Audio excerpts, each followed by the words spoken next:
Bismillahirrahmanirrahim. Assalamualaikum warahmatullahi wabarakatuh.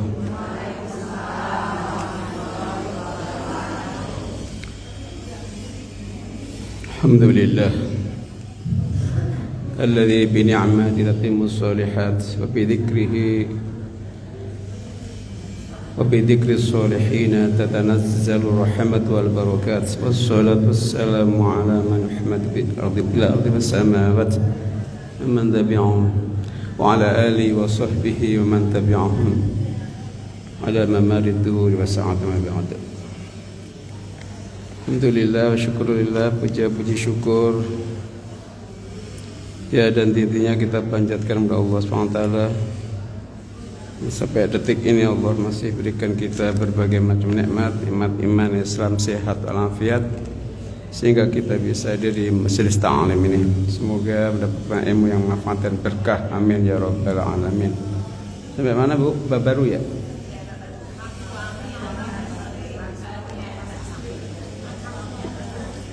Oh,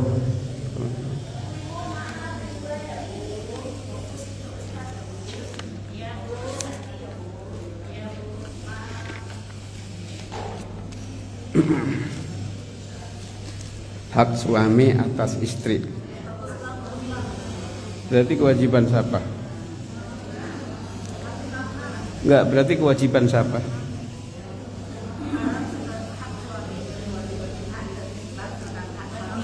Ya, tahu.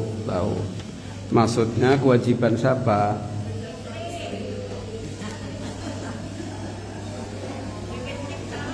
Biar kenceng ngomongnya dong. Giliran kewajiban istri pelan banget. Wajib. Iya. Aku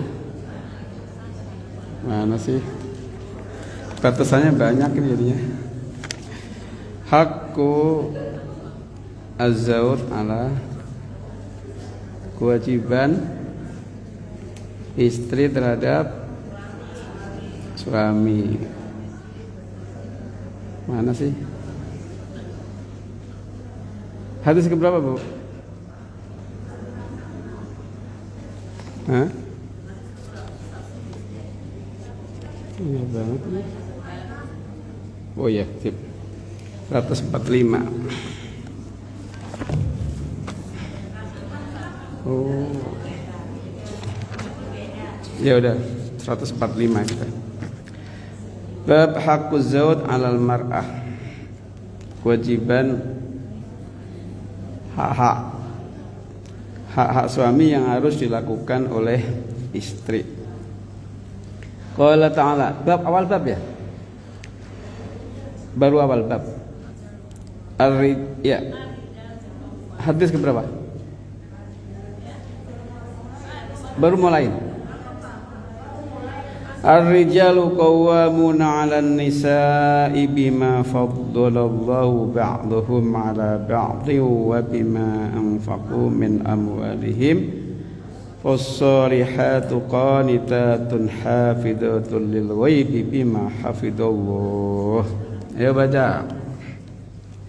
Yang baca yang masih punya suami ya. Yang iyalah. Yang enggak punya suami jangan baca. Ya. Lah kalau nggak punya suami tuh gimana?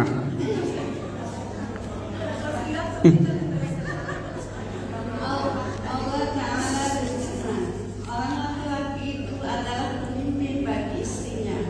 Karena Allah telah melebihkan sebagian laki-laki atas sebagian wanita. Dan karena laki-laki telah menafkahkan sebagian dari harta mereka. Wanita yang saleh yaitu wanita yang taat kepada Allah dan memelihara diri sewaktu suaminya tidak ada. Karena Allah telah memeliharanya. Surat 4 ayat 34. Ibu masih punya suami? Masih ya udah. Enggak, kalau enggak punya suami kan diulangin yang punya suami.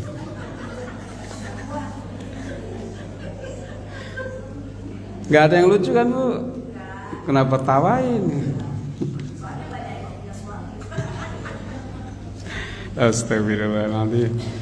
Jadi ini ayat Al-Quran surah An-Nisa 34 menandakan satu, bahwa diakui atau tidak, disadari atau tidak, suami lebih unggul daripada apa? Daripada siapa? Tuh gak mau jawab kan? Roman-romannya gak terima ini.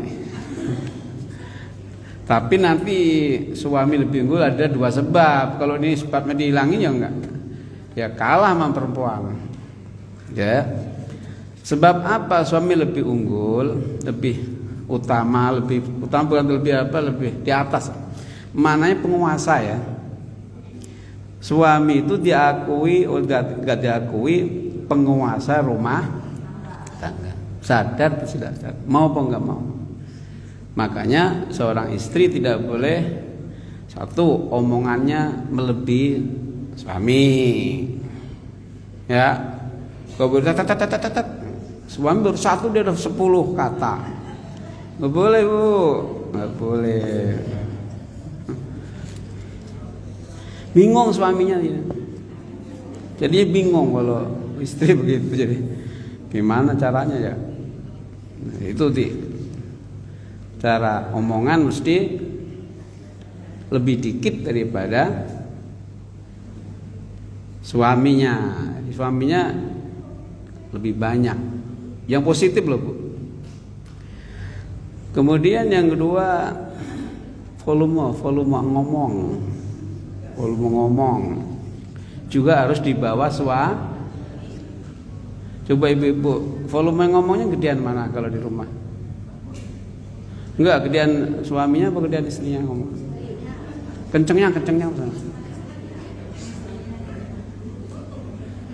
Ya kan? Ditanya nggak jawab sih. Gedean mana volume ngomongnya? Istri. Ntar kalau pulang habis ngaji ini dikurangin ya, kecilin. Ya, jumlahnya atau banyak sedikitnya juga harus. Tapi Ustadz ada itu apa, suami saya itu diem banget, kalau nggak dicolek nggak ngomong gimana? Kan gitu ya? Ada suami begitu ya, jarang ngomong lah, kita jadi bingung si seorang istri. Ya. Nah, kita jadi nggak ngomong kalau dia harus lebih sedikit daripada suami ngomongnya, suaminya agak jarang ngomong. Ya. Ajarin banyak ngomong suaminya. Pak, ngomong dong. Kata suaminya, ngomong apa? Maksudnya gak begitu bu ya. Jadi sisi kualitas ngomong baik itu mestinya suami yang lebih. Sebab apa? Satu, ya, suami jadi penguasa, jadi penentu dalam rumah tangga. Sebab satu, ya, suami itu mestinya ya akalnya lebih hidup daripada istri. Ya, mafadhal akalnya. Agamanya lebih kuat daripada istri. Mestinya tapi kan banyak suami gak mau ngaji. Yang banyak ibu-ibunya ngaji. Betul gak? Jadi disuruh dengerin khutbah aja ngantuk tidur suami. Gimana? Ngaji enggak, dengerin khutbah ngantuk. Ya jadi enggak jadi penguasa dalam rumah tangga kalau begitu caranya. Yang kedua sebabnya dia yang wajib nafkahi. Dengan wajib nafkah itulah maka dia jadi penguasa dalam rumah tangga. Tapi ada suami yang enggak mau kerja atau enggak kerja, enggak punya penghasilan. Kalau enggak kerja punya penghasilan sih bagus. Ada suami kerja kagak, penghasilan galak lagi, mana ada begitu? Kalau begitu ya rendah derajatnya di bawah. Wajar kalau istri ngomong mulu ya kan, nyeloteh mulu kan, karena nyari nafkah istrinya. Nah, jangan sampai terjadi itu sebenarnya. Lu nggak kerja pensiunan gede nggak apa-apa. Jadi kerja itu sebenarnya penting nggak penting. Yang penting penghasilan. Jadi maka istri yang solehah adalah istri yang dapat menjaga diri. Menjaga apa? Diri. Ketika suaminya pergi. Jadi kalau udah tua-tua ini gak usah diajarin lah. Ini yang baru-baru membangun rumah tangga itu dia. Kalau udah tua-tua ini udah tahu kan? Udah tahu. Langsung hadis saja. Wa Nabi Hurairah radhiyallahu anhu qala Rasulullah sallallahu alaihi wasallam fa idza da'a ar-rajulu imra'atahu ila firashihi falam ta'ti fabata ghadbana 'alaiha la'anat hal malaikatu hatta tusbiha muttafaqun alaih. Ini juga hadis ini juga bagi ibu-ibu senior. Saya nggak bilang tua ya Bu ya. Sebab ada ibu-ibu udah tua dikata tua marah nggak mau. Ibu-ibu senior ya Bu ya. Ibu-ibu ini masih berlaku nggak hadis ini kira-kira? Coba baca Bu. Yang agak mudahan dikit yang baca kali ini. Apa yang mudahan ini? Yang agak mudahan dikit masih punya suami tuh tetap. Ya ibu Bu Emma masih muda kan ya sekarang.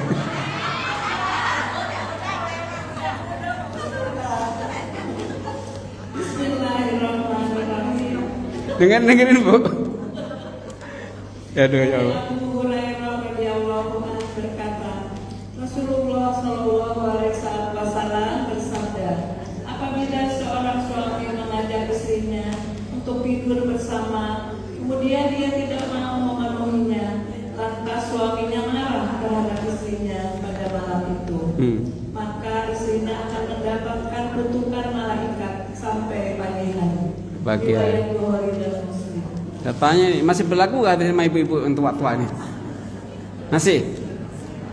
Gak apa-apa ya. Bukan ngajak tidur doang, tahu kan ngajak tidur? Ngajak WI loh, WIK. Jangan WK jangan. WIK aja. 2 kali. Ya. Dia gak mau, ya. Maka Allah murka. Kata-kata murka berarti Allah tidak melihat dengan penglihatan rahmat. Ganti rahmatil Allah. Dibenci sama Allah. Malaikat juga ngikut gedek, doain jelek. Mudah-mudahan wanita ini sial macam-macam. Tuh doain jelek-jelek. Ya. Jadi tidak boleh, tidak ada alasan udah tua jangan macam-macam, nggak boleh. Ya, Bu, ya, Bu.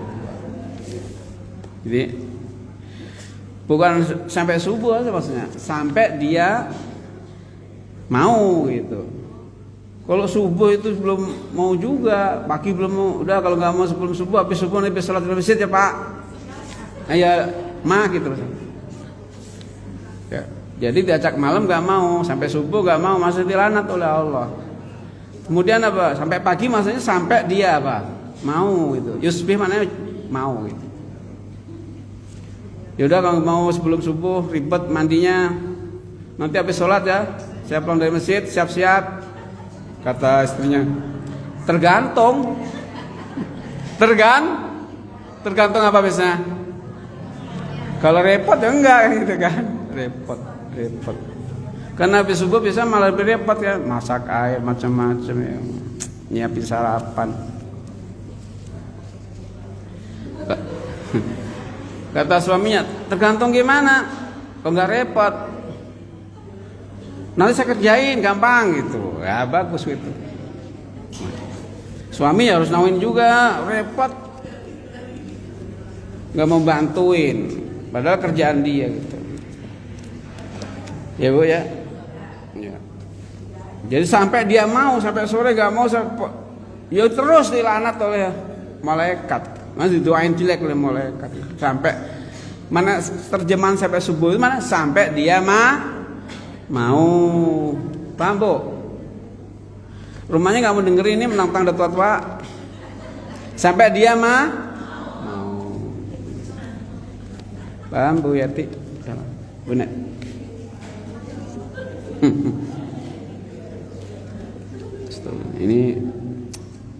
Ini babnya bab gak tapi anu ya. Saya pengen ngeloncatin aja nih. Ya apa deh.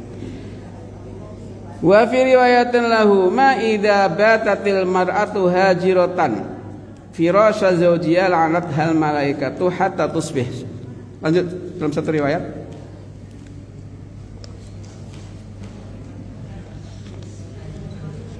Dalam riwayat lain disebutkan apabila pada waktu malam seorang istri meninggalkan ranjang suaminya, maka akan mendapatkan kutukan malaikat sampai pagi hari. Dalam riwayat yang lain lagi dikatakan, demi zat yang jiwaku berada dalam genggamannya, tidak ada seorang suami yang mengajak istrinya untuk tidur bersama, kemudian istrinya tidak mau memenuhinya, kecuali semua makhluk yang berada di langit memarahi istri itu sehingga suaminya meridhoi. Iya.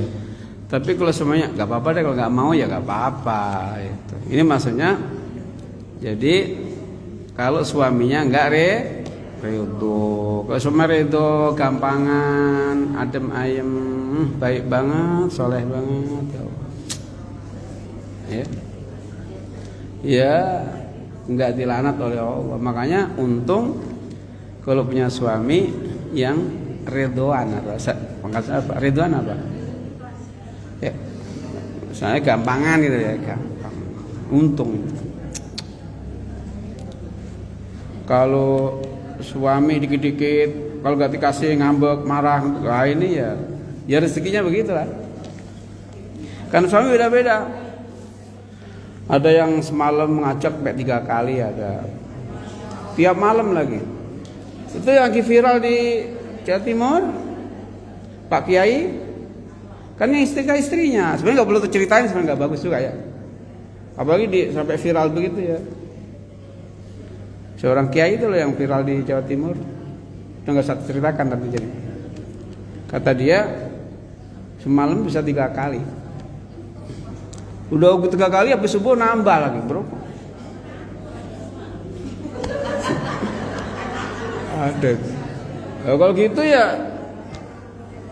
istrinya ya ditanya sama apa yang mewawancari, ibu mau kayak gitu? Maulah gitu. Jawabnya lumayan enak banget. Maulah gitu. Tapi ibu nggak apa, senang-senang aja gitu. Ya kalau gitu ya. Sama-sama doyan nggak apa-apa jadi. Sama-sama Bu?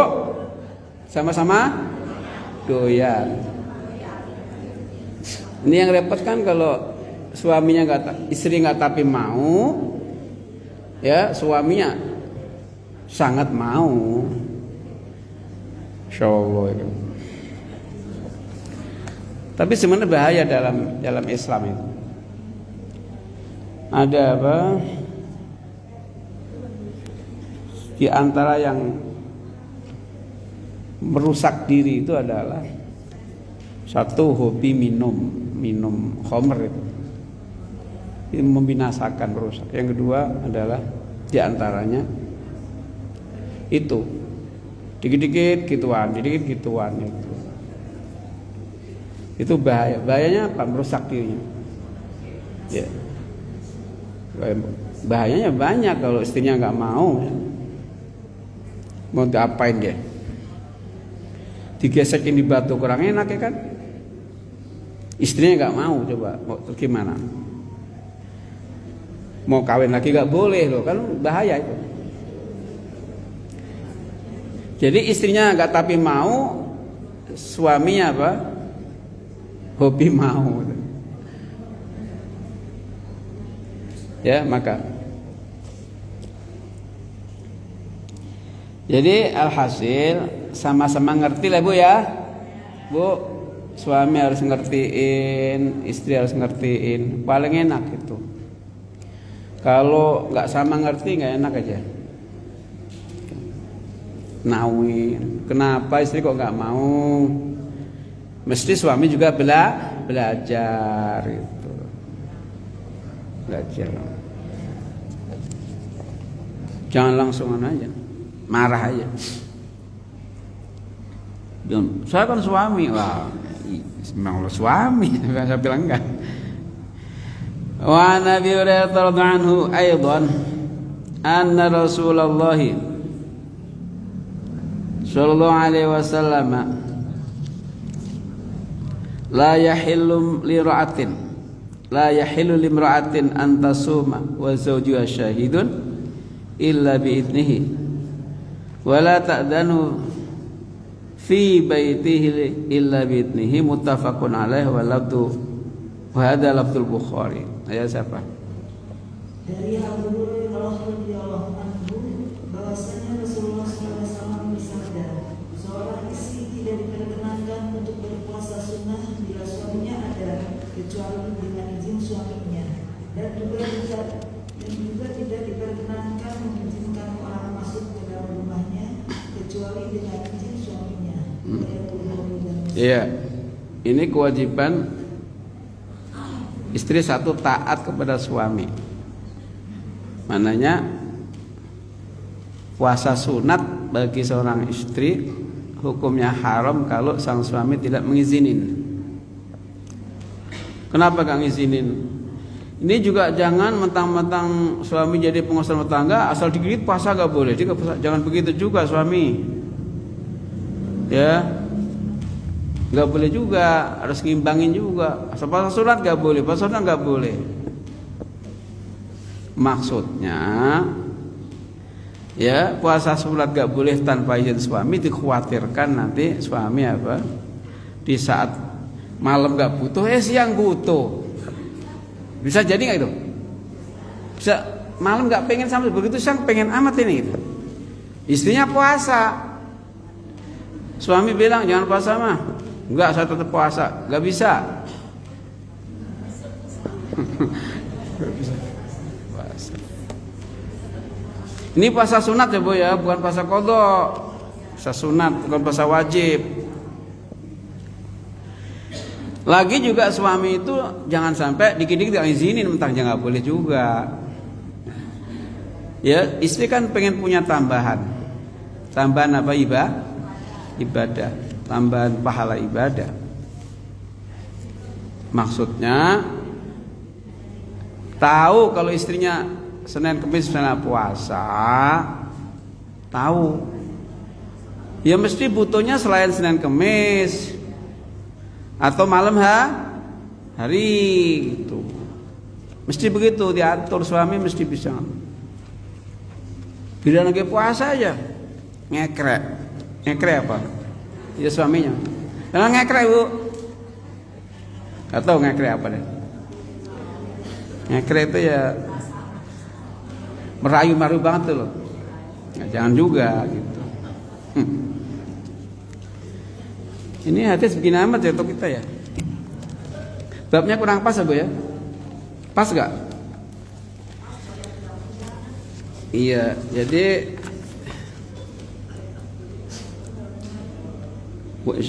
tapi ini suaminya lagi di rumah kok puasa sunnah. Tapi kalau suaminya berangkat sebelum subuh atau habis subuh berangkat, pulang-pulang maghrib ya nggak apa-apa. Puasa bebas. Lagi-lagi suami harus ngimbangin. Karena perempuan tuh masuk surga paling gampang sih enggak. Beri saya sampaikan, cuma 4 kewajiban. 1, sholat 5 waktu wajib ya. Yang kedua puasa Ramadan. Yang ketiga adalah apa? Taat kepada suami. Yang keempat jaga di mana itu aja. Gampang nggak surga? Bagi wanita ya. Laki sulit, laki-laki masuk surga sulit itu. Makanya nanti di akhirat bisa jadi seorang istri yang narik suaminya ke surga daripada suami narik istri ke surga. Bisa jadi. Kalau saya tanya, yang paling banyak membantu pasangan, membantu ya, itu suami apa istri? Yang banyak membantu, banyak meringankan beban dalam rumah tangga, suami apa istri? Yang paling banyak membantu itulah yang nanti yang bisa nolongi di akhir. Maka kata Nabi dalam hadis Sahih At-Tabrani dari Ummu Salamah, inna ahlal ma'rufi hum fid dunya, ay inna ahlal ma'rufi fid dunya hum ahlul ma'ruf fil akhir. Orang yang di dunianya ya gemar meringankan beban orang lain, ya orang lain ini termasuk suami atau istri atau saudara atau tetangga atau kaum muslimin secara umum, itu pekerjaan itu nanti bisa dilanjutkan di akhirat, bisa membantu juga kepada orang lain. Artinya bisa menolongi. Kalau yang membantu tadi selamat dari neraka masuk surga, ahli surga, dosa tidak menilai, maka dia juga bisa mengusulkan kepada Allah, kepada keluarganya atau sahabatnya untuk dia selamatkan, diampun dosanya oleh Allah dan dimasukkan surga. Nah, makanya mana pasangan yang paling mengerjakan kebaikan paling banyak dan banyak meringankan beban pasangannya, itu nanti di akhirat akan meringankan beban penderitaan pasangannya juga gitu. Ya. Allah kasih otoritas wewenang untuk mensyafaati orang tadi. Itu luar biasa. Makanya ada di dalam rumah tangga itu juga ya, sebagai orang tua katakan, mungkin suami enggak ada, sebagai orang tua yang ngurusi anak-anaknya, baik itu suami maupun istri. Suami ditinggal istrinya atau istri tinggal suaminya, dia juga punya kesempatan berbuat baik, membantu meringankan beban keluarganya dalam kehidupan. Nanti di akhirat dialah yang akan menyelamatkan keluarganya daripada adab Allah dan masuk surga Allah. Masya Allah ya. Makanya kalau menjalani kebaikan itu ya yang ikhlas. Jangan kerja-kerja ngomel. Ada nggak kerja cuma rajin, cuman soal kerja aja pasti ngecom? Ada nggak gitu? Bu, apa orangnya? Supaya nanti itu pekerjaan kita lanjutkan di akhirat juga, kebaikan. Jadi meringankan beban baik materinya, tenaganya, atau idenya, pikirannya, atau tenaganya, jabatannya. Makanya orang hidup itu mesti ringan tangan. Kenal ringan tangan enggak? Ringan tangan apa? Jadi tangannya gatel kalau enggak bantu orang gitu. Gatel. Di rumah tangga ada piring satu udah gatel pengen nyuci. Bener? Kan suka di tempat apa namanya itu? Tempat cuci piring apa namanya itu? Kadang-kadang kan piring numpuk di mana? Tempat cucian piring ya. Jangan gitu jadi orang. Duluan gitu loh. Anak dulu ini ibunya cepat-cepat nyuci piring, meringankan beban ibunya. Ibu meringankan beban anaknya. Suami meringankan beban istri. Sangat bagus dalam rumah tangga kalau nggak punya pembantu ya Bu ya. Berebut apa? Melakukan kebaikan dalam rumah tangga. Berebut nyuci piring dengan ikhlas, berebut nyapu lantai, berebut ngepel. Gitu ya Bu? Yang nggak punya bantu loh ya. Ibu begitu Bu? Yang banyak ngepel tuh istri apa suami biasanya? Nyuci piring? Kok istri semuanya? Suaminya nggak sempet ya? Iya, karena istri pengen nanti di akhirat itu pengen apa? Pengen jadi apa? Pengsyafaat, penolong suaminya, ya bagus juga. Apalagi anak sekarang ya Bu ya. Anak sekarang tuh manja-manja Bu. Ya Allah, udah perawan gede aja belum bisa bagaimana cara nyuci bener gak Bu? Ada yang gitu, anak kita kan gede-gede itu loh, yang belum nikah misalnya.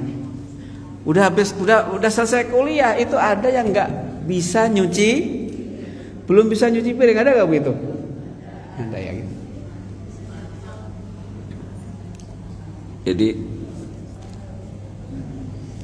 dalam rumah tangga berebut kebaikan. Jadi kembali hadis ini bahwa kewajiban istri hakikatnya cuma 4. Ahli surga perempuan itu cuma 4. Sholat 5 waktu, puasa Ramadan, taat suami dan menjaga diri.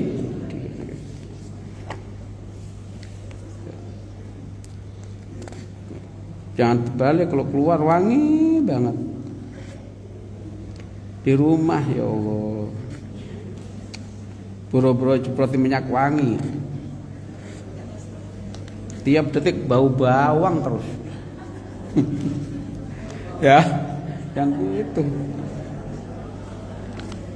Sekali-kali mau tidur wangi banget. Pakaian yang rapi wangi, pakaian tidur yang rapi wangi. Jangan ditanya, kok mau pergi wangi banget, rapi banget, gila mau tidur apa namanya, gitu banget. Jawabannya apa? Jangan apa jawabannya? Mau ngapain gitu, mau ngapain? Jangan Ibu ya. Wa an Ibnu Umar radhiyallahu anhuma 'anil Nabi sallallahu alaihi wasallam qala kullukum ra'in wa kullukum mas'ulun 'an ra'iyatihi wal amiru ra'in wa rajulu ra'in ala ahli baitihi wal mar'atu ra'iyatun ala baiti zawjiha wa waladihi fa kullukum ra'in wa kullukum mas'ulun 'an ra'iyatihi muttafaqun alaihi. Ayo baca Bu Ibnu. Monggo. Bismillah. Umar radhiyallahu anhu. Beliau bersabda, kamu sekalian adalah penggembala. Dan kamu sekalian dimintai pertanggung jawab. Seorang penguasa adalah pemimpin. Seorang suami adalah pemimpin atas seluruh anggota rumahnya. Seorang istri adalah pemimpin atas rumah suaminya dan anaknya.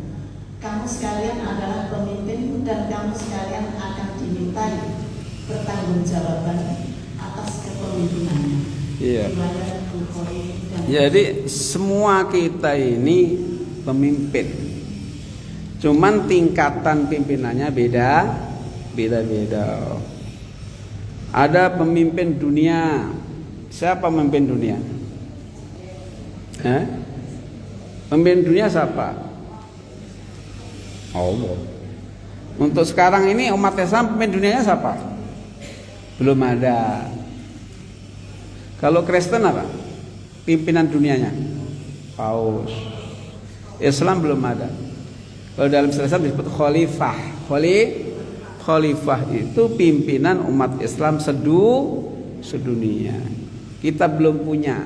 Pernah punya ya, selesai pada zaman apa?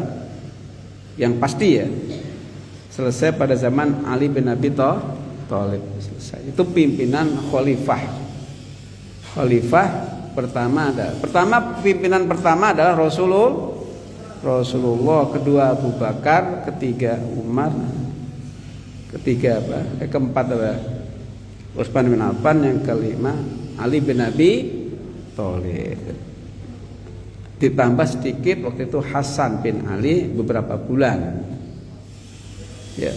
Adapun kerajaan di Damaskus di Syria adalah sultan, mana ya, tidak semua membeat. Jadi kalau pimpinan negara, kedua pimpinan negara, ya masing-masing negara Indonesia pimpinannya siapa? Hah? Aku nggak mau ngomong siapa, Bapak Haji Prabowo Subianto. Itu pimpinan seluruh rakyat Indonesia dan akan ditanya bagaimana rakyatmu, ada yang lapar nggak? Jadi nanti Pak Presiden ditanya di akhirat bagaimana saya kepemimpin udah setahun ini. Kalau nanti 5 tahun berarti 5 tahun. Ada nggak dalam masa 5 tahun rakyatmu yang lapar? Ditanya itu. Ada nggak hewan-hewan yang mati? Hewan mati kelaparan ini ditanya juga, apalagi manusia. Ya, tanya itu. Manusia yang lapar ada enggak? Hewan-hewan yang lapar mati itu ditanya semuanya. Berat. Makanya semboyan Pak Presiden saya wakafkan umurku, sisa umurku untuk bangsa dan negara. Kata beliau begitu. Alhamdulillah Bu, alhamdulillah. Punya presiden kayak alhamdulillah gimana sih? Dan dia siap berantas korupsi. Ngomong gitu kan? Sampai akar-akarnya. Sampai dia beliau bilang ini para monyet-monyet. Jadi orang korupsi disamakan dengan monyet kata beliau. Saya ngutip omongan beliau ya. Para monyet-monyet ini. Boleh nggak menyamakan koruptor dengan monyet?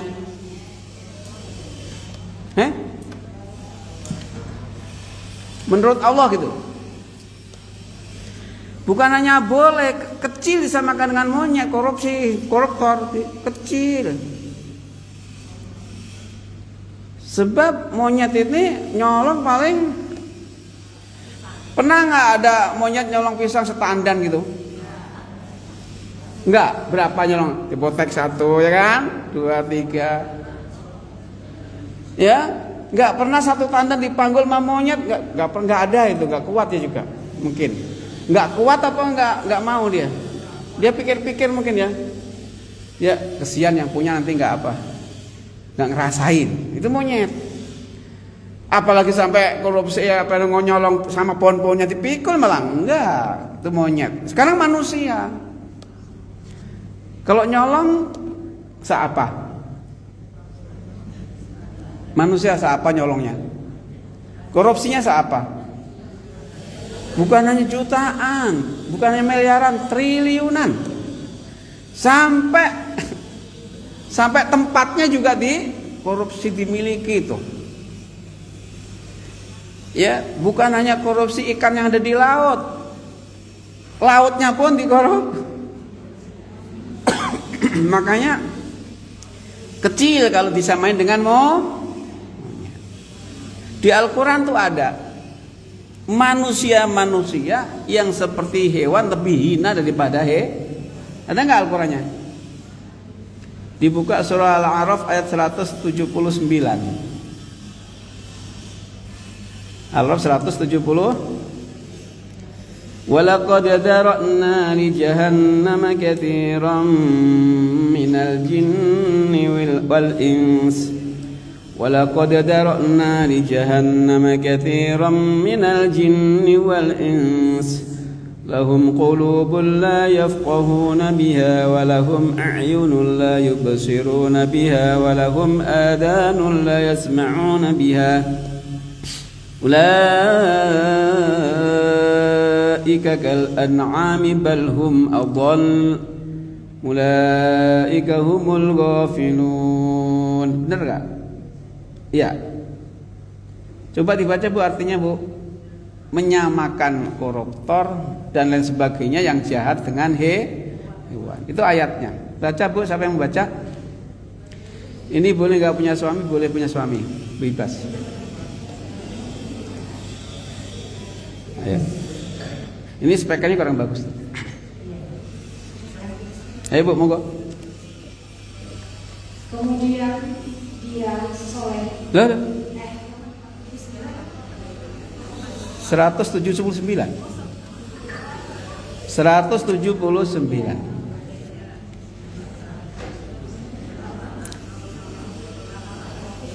Tadi bilang benar tapi kok salah gimana?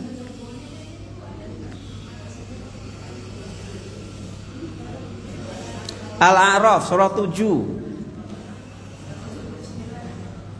Iya. 179. Iya.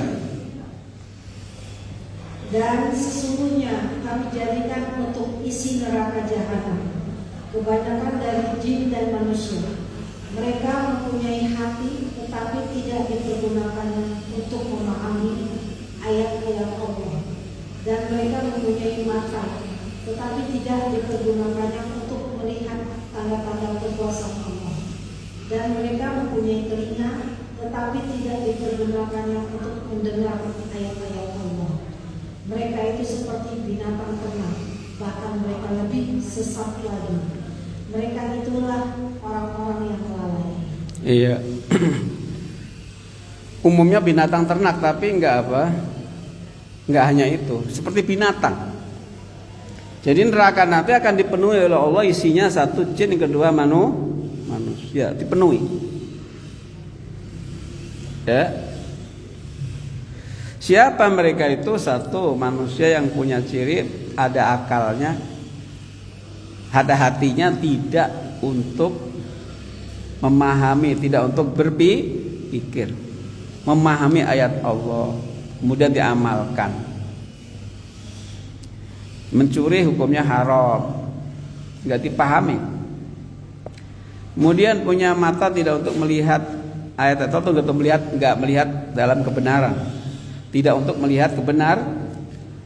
Punya telinga tidak untuk mendengarkan yang baik-baik, termasuk ayat Allah. Mereka itu seperti binatang, khususnya binatang ternak. Jadi ternak itu cuman manusia, nggak ada ternak ternak itu cuman hewan, nggak ada ternak manusia. Karena sekarang lagi musim ternak apa itu? Tersapa itu, yang pada ngomong itu. Yang ada itu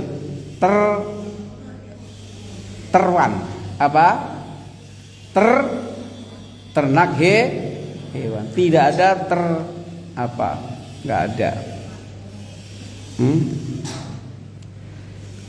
Jadi berarti manusia-manusia seperti itu disamakan dengan kata Allah malah lebih hina. Ya, lebih hina daripada hewan gitu. Berarti maka menyamakan koruptor dengan monyet itu kecil. Maka kata Allah lebih hina daripada hewan. Hewan kan nggak punya akal, punya hati tapi nggak punya akal. Makanya nggak bisa memahami. Ya. Kalau manusia punya hati tapi dikasih pikiran, kasih akal. Ya. Jadi semua pimpinan akan ditanya terhadap siapa dan apa yang dipimpin. Jadi nanti ada tanggung jawabnya. Semua kalian. Pimpinan ditanya, laki-laki ditanya tentang rumah tangganya. Bagaimana istrimu, bagaimana anakmu, bagaimana, semua ditanya. Seorang istri pun juga sebagai apa? Tanggung jawab dalam rumah tangganya, anaknya bagaimana, ya. Urusan rumah tangga selesai apa enggak. Jadi alhasil semua ditanya, tidak ada satupun orang yang tidak ditanya tentang apa yang dilakukan di dunia. Semuanya itu. Paham ya? Makanya kita harus bekerja yang bermanfaat. Wa Nabi Ali Talaq ibnu Ali radhiyallahu anhu anna Rasulullah sallallahu alaihi wasallam qala idza da'a ar-rajulu lagi zaujatahu li hajati faltati wa in kanat ala tanur rawahu Tirmidzi wa Nasa'i. Silakan. Ini kayak tadi lagi nih. Yang punya suami yang baca. Ini soalnya. Mohon maaf ya Bu, ini begitu soalnya. Jangan baca kalau nggak punya suami. Mohon maaf sekali. Ayo. Dari Abu Ali bin Ali radhiyallahu anhu bahwasanya Rasulullah SAW bersabda, apabila seorang suami mengajak istrinya untuk bersetubuh, maka ia harus memenuhinya walaupun ia sedang menjaga masakannya di atas api. Riwayat At-Tirmidzi. Walaupun apa? Walaupun apa, Bu?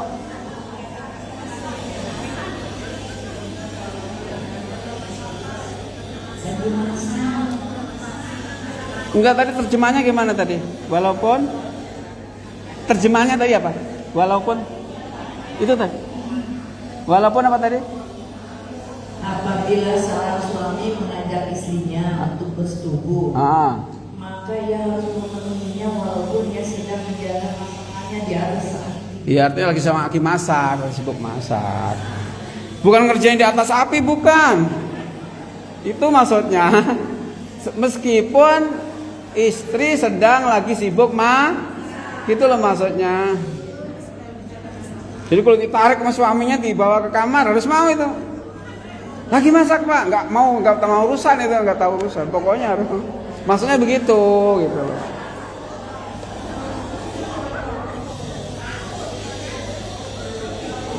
Lagi juga lagi sibuk lagi masak, Pak, gitu. Lagi juga bau bawang, nggak apa-apa bau bawang.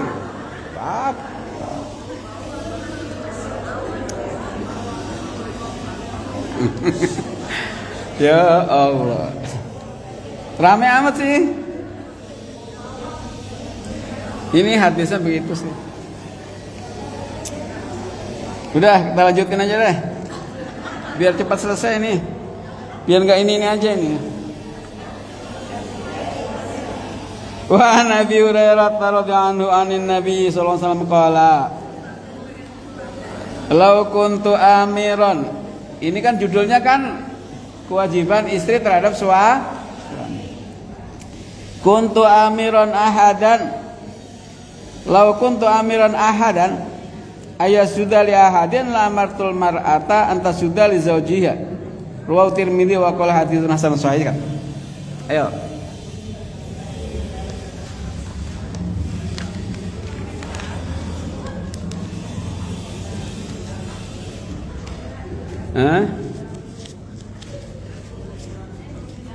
Ayo, Bu. Susah yang nyari yang punya suami ya? Enggak. Masih banyak kan? Dari Abu Hurairah radhiyallahu anhu.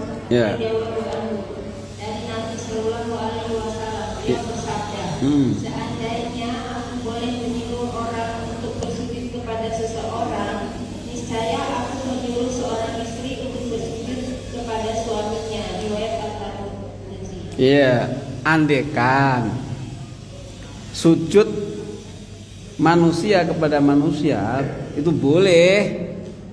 Yang diperintahkan sujud pertama kali istri kepada berhubung sujud kepada manusia itu nggak boleh, maka nggak diperintahkan untuk sujud. Tapi yang penting taat, penting itu. Ya Allah.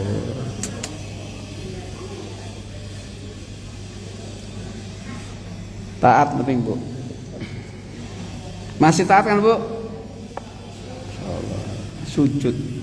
Makanya gini, menghormat manusia itu jangan berlebihan. Sekarang ada kasus apa itu? Kasus pesantren sekarang yang rame apa yang viral? Laporan apa? Para santri laporan. Berontak apa sih? Gugat para santri terhadap TV apa itu? Trans 7. Yang benar siapa itu? Ibu ngikutin nggak berita itu, Ibu? Ya. Kita bela kiai dan muridnya pesantren atau bela Trans 7, Bu? Halo. Ini penting. Bela yang mana? Kita tengah-tengah. Mananya apa tengah-tengah?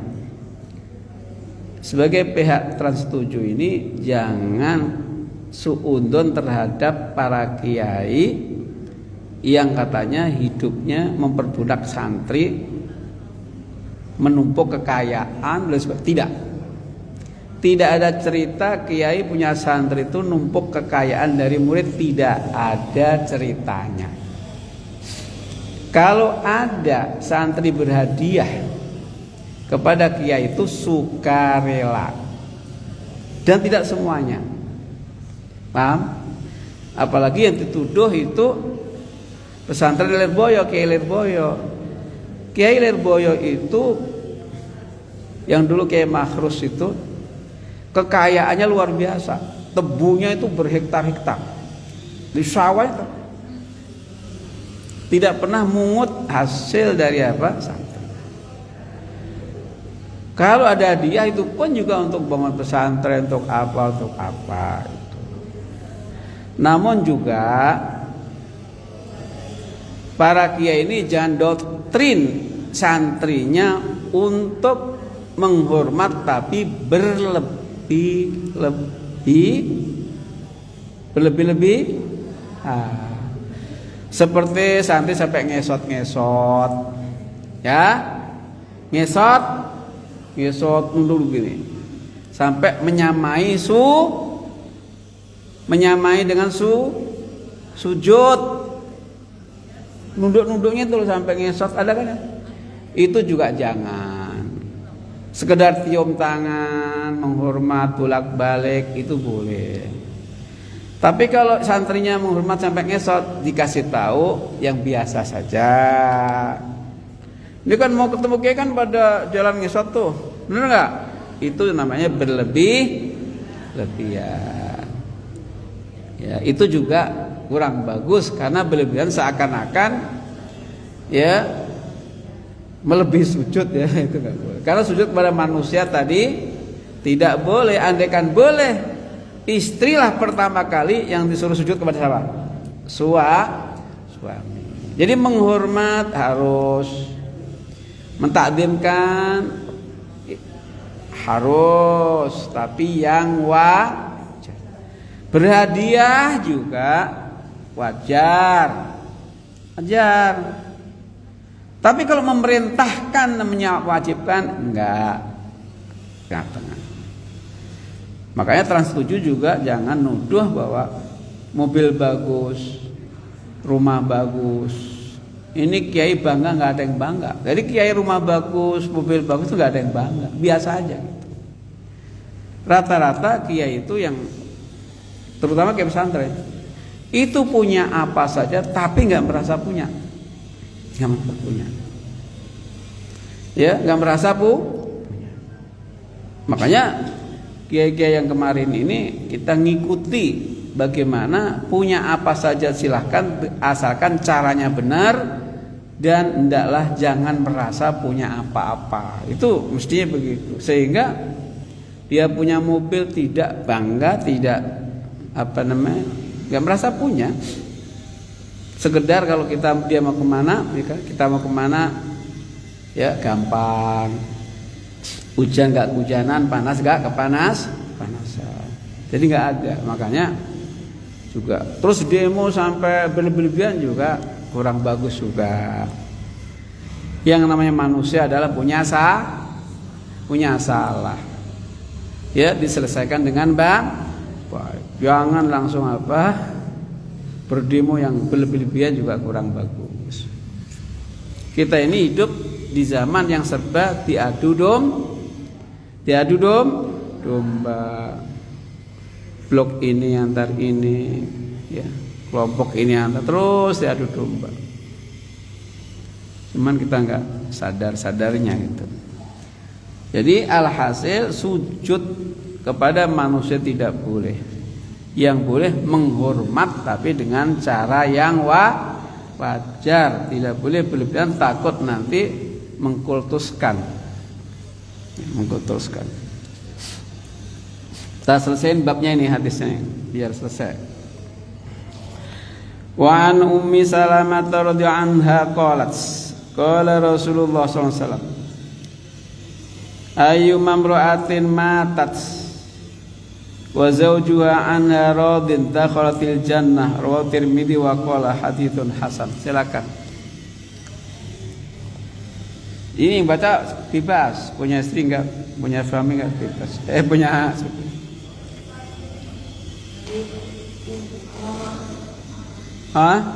Kenapa speaker mic?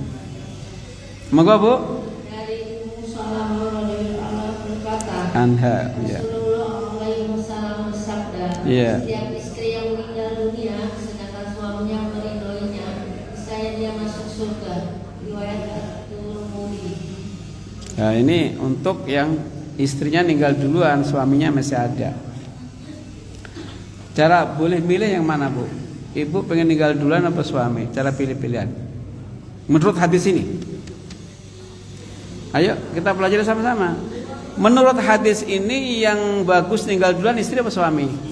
Istri. Kompak dong. Istri apa suami? Istri. Kenapa demikian? Karena kalau suami, bukan kebetulan loh ya, beda sama kebetulan mereka loh. Beda apa beda? Kebenaran sama redho beda. Kalau redho itu disertai dengan sedih, jadi nggak ada rasa senang gitu loh, paham Bu? Itu redho. Tapi kalau beneran ini istri ninggal itu ada rasa apa? Seneng istrinya ninggal, girang gitu, girang tuh senang. Bukan redho, beda Bu. Jadi kalau senang girang itu kesempatan dia kebenaran mau kawin, waktu hidupnya susah diajak bicara, betulan dia ninggal duluan, ini bukan itu maksudnya. Jadi redho ini istrinya ninggal tapi sedih, tapi habis bagaimana keputusan, sedihnya luar biasa, tapi redho. Ya, ini istri semacam ini adalah langsung ya mendapatkan pertama kali angin surga. Nanti ada surga, masya Allah.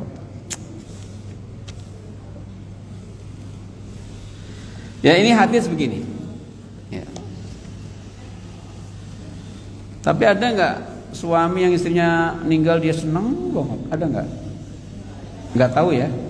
Nggak tahu. Sedih lah. Saya pernah ada kiai istrinya meninggal. Kebetulan beberapa saat ada istrinya kiai meninggal juga. Dia disuruh ceramah, takziah. Ditanya, kiai kok nggak sedih, kan istrinya meninggal juga gitu. Saya masih punya 2, bagaimana sedih? Saya masih punya 2, bukan sedih gitu. Oh, bagus. Iya. Masih punya 2, berarti istrinya berapa? 3, mati 1, dia agak sedih. Masih hidup kiainya. Masih. Saya dekat sama beliau juga. Enggak usah bilangin kiai siapa, enggak usah, ada masih hidup. Tapi itu redho istrinya meninggal, redho bukan karena masalah punya 2, bukan, itu bercanda dia. Redho itu. Istri yang pertama meninggal. Ya. Orang Pondok Melati kecamatannya. Ya Bu ya. Wa an Muadz bin Jabal, jangan diperpanjang ini, menyakitkan ntar. Qala Anin Nabi SAW qala, la tu'dhi imra'atun zawjaha fid dunya illa qalat zawjatu minal huril ain. Masyaallah. La tu'dhihi qatalakillah fa innama huwa indaki dakhilun yushiku ayufariqakin ilaina rawahu Tirmidzi wa qala hadits. Ya ini cakep ini, ayo Bu. Ini nasihat bidadari. Bidadari wanita buatan Jadi nanti di surga itu para suami itu punya istri 2 macam. Ya. Jadi pertama istri yang berdomisili dari dunia, Yang kedua yang berdomisili asli di surga, lahir di surga. Maknanya dibuat di surga oleh Allah dari mutiara, dari macam-macam. Nah ini para istri dunia melalui sabda Nabi dinasehati oleh wanita awas wanita dunia, kita awas ini baca ya. Bismillahirrahmanirrahim. Dari Mu'adz bin Jabal radhiyallahu anhu, dari Nabi sallallahu alaihi wasallam, beliau bersabda, tidak ada seorang istri yang menyakiti suaminya di dunia melainkan istrinya, yakni bidadari yang bukan main cantiknya itu berkata, janganlah kamu menyakitinya, semoga Allah mencelakakan kamu, karena sesungguhnya dia bersama kamu hanyalah sebentar lagi dia akan berpisah denganmu dan akan kembali kepada kami. Riwayat At-Tirmidzi. Ibu paham ini hadis ini? Nasihat ini gini, janganlah seorang istri selalu menyakiti suaminya di dunia. Sebab kalau seorang istri sering menyakiti suaminya di dunia, kata bidadari, kata wanita surga, asli surga itu bilang, kamu wanita-wanita dunia, jangan kamu menyakiti suamimu, sebab kamu paling berkumpul itu nggak lama, udah mati selesai. Kalau kamu sakiti, nanti kamu nggak bisa ketemu lagi, nggak bisa berkumpul sama suamimu lagi ini. Hanya akulah yang jadi istrinya satu-satunya, maka kamu jangan macem-macem. Halo, paham nggak ini?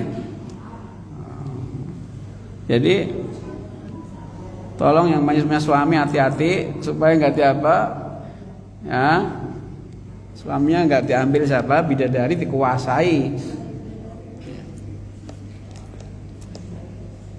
Berarti enakan wanita surga dong, jadi tiba-tiba jadi istrinya kita yang capek-capek,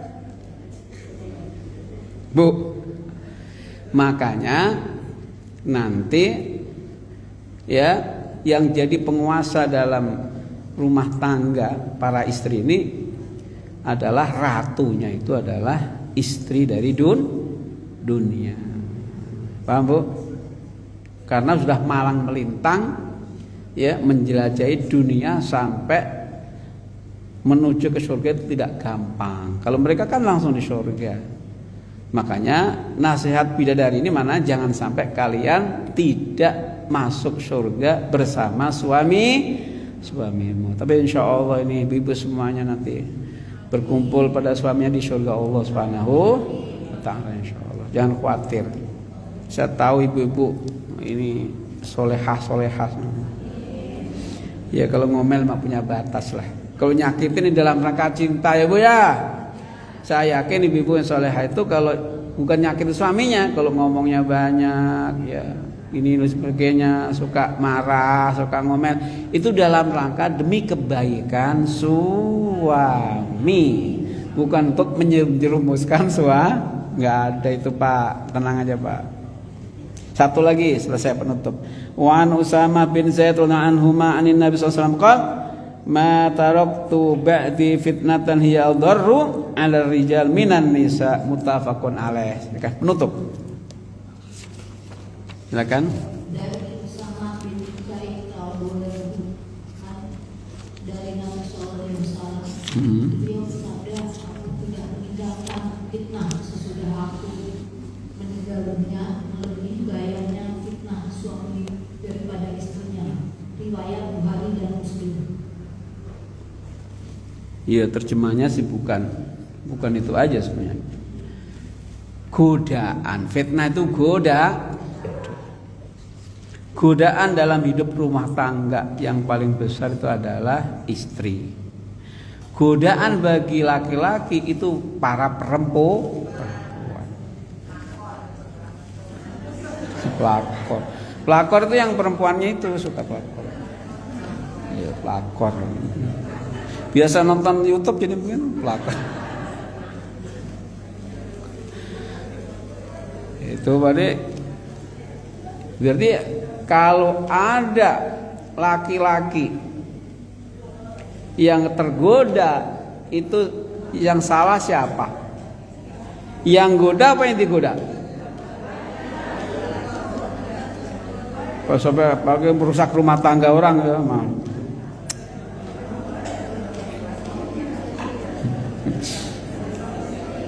Ada seorang perempuan ditanya, "Mbak, suaminya di mana?" Dia bilang ucul. Ucul itu apa? Lepas. Lepas berarti kan bukan manusia, masa lepas. Mana kata, apa artinya ucul? Suami ucul kayak hewan aja. Digondol orang, Pak. Digondol orang. Mestinya dicancang supaya nggak digondol. Ini yang salah suaminya apa yang gondol? Dua-duanya salah. Iya. Jadi maknanya apa?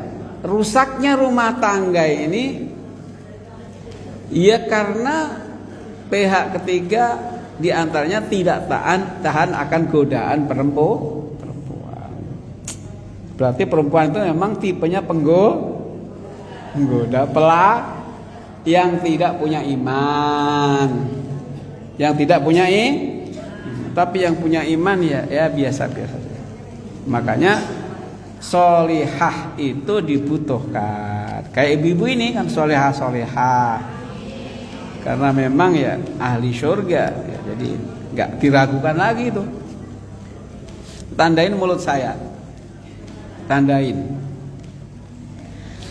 Insya Allah khususnya yang hadir ini pengajian ini hari Kamis ini, tandain mulut saya, insya Allah ini semuanya insya Allah pasti ahli surga semuanya. Jangan sampai gak amin ini. Kalau gak amin gak masuk. Nanti tandai. Nanti jagain saya di samping pintu surga ya. Bu, bener kan Bu kata saya? Oh, orang kata. Nanti kalau pas bener-bener selamat dari Shiratal Mustaqim kok berada di depan gerbang surga, jangan masuk dulu sebelum ketemu saya. Ustadz kita kemana nih, gak kelihatan nih. Mungkin hisabnya berbelit-belit jadi lama. Jadi hisabnya saya sama ibu banyakkan saya masalahnya, makanya masuk surganya ya belakangan. Jadi ibu nanti dulu di depan gerbang surga udah ibu duluan. Jangan masuk dulu ya, diajak masuk suaminya misalnya. Dulu Pak, saya pengen lihat ustadz saya selamat atau enggak gitu. Masya Allah. Jadi jangan khawatir ya, kita mesti optimis. Biar dikatain orang kayak apa, terserah. Lo katai bid'ah kayak terkesan apa, terserah. Wa'arid anil jahilin. Berpalinglah dari orang-orang yang suka nyala-nyalain orang. Ada ayatnya itu. Memang gua pikirin. Ngelayani orang gila jadi ikut gila. Ngelayani orang geblek jadi ikut geblek. Orang ahli surga kalau dikata ahli bid'ah kan geblek itu namanya.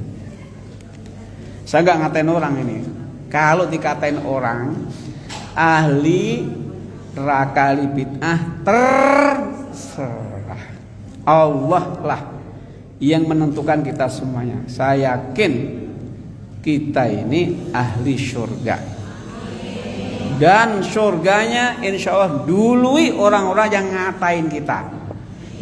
Oh enak gak? Jangan aja udah ngaji terus aja, jangan mikir-mikirin. Ini kadang-kadang ini itu gak boleh. Masa bodoh? Masa bodoh? Jadi orang sebelah ngomong gitu masa bodoh.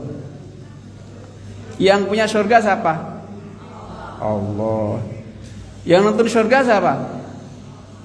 Tidak ada panitia surga dari kelompok pengajian ini. Enggak ada dari panitia. Panitia surga itu malaikat. Kalau dikasih manusia panitia surga, wah orang-orang enggak dapat itu. Kayak panitia sembako gitu. Ya. Keluarganya doang dikasih. Makanya surga itu milik Allah. Man qala la ilaha illallah dakhalal jannah. Siapa yang baca la ilaha illallah pasti masuk. Maka jangan dikatain neraka. Takutnya kamu nanti yang neraka. Yang ngomong Nabi. Siapa yang baca la ilaha illallah pasti masuk. Cuman ada kalanya awal-awal, ada kalanya akhir. Ibu masuk surga awal-awal atau akhir-akhir?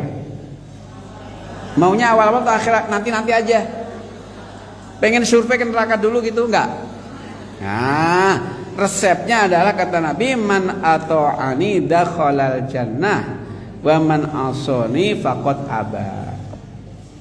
Orang yang taat kepadaku seperti hadis-hadis tadi kita baca, berarti dia masuk surga awal-awal. Yang enggak mau taatin hadis tadi kata Nabi, berarti masuk surga maunya nanti. Yang alhasil dua manusia ada dua kelompok. Ya. Satu umat Islam maksud surganya ada dua gelombang. Secara global. Satu masuk surga awal-awal tanpa neraka. Yang kedua masuk surga nanti-nanti.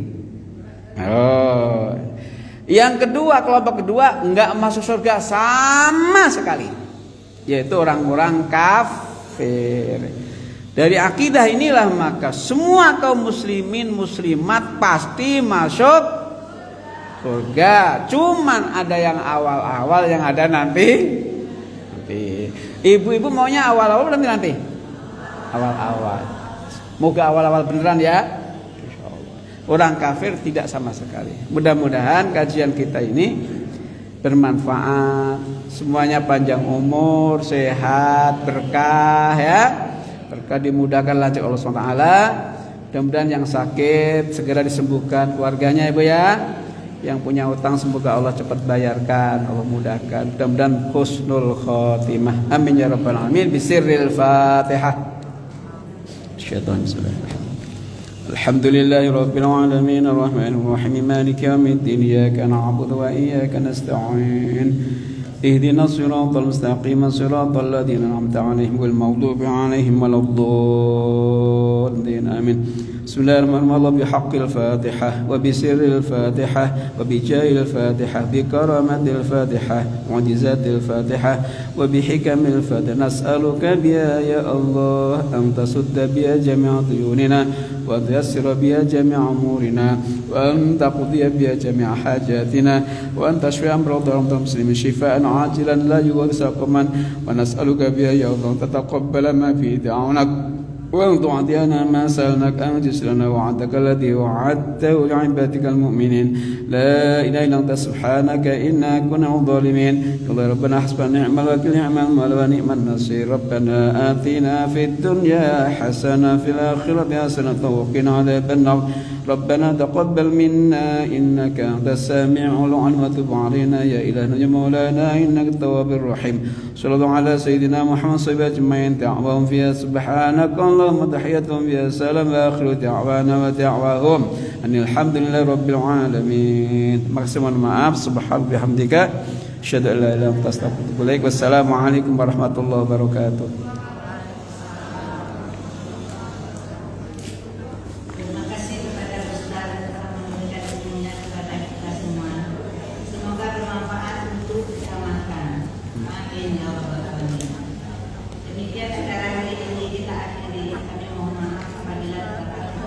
Masih open market artinya.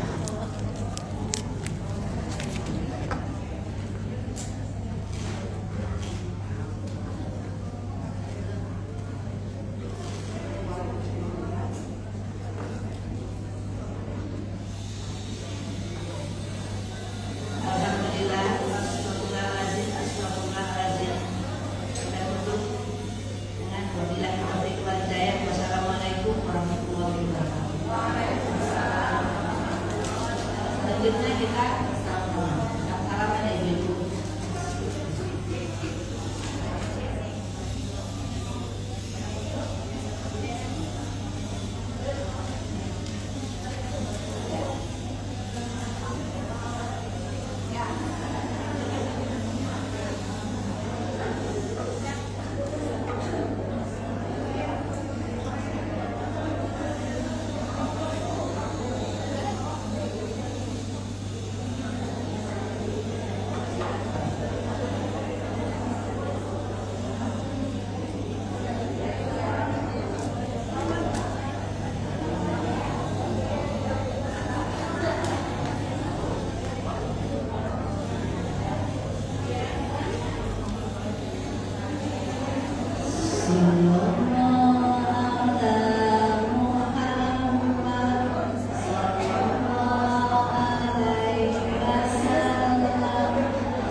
Akbar.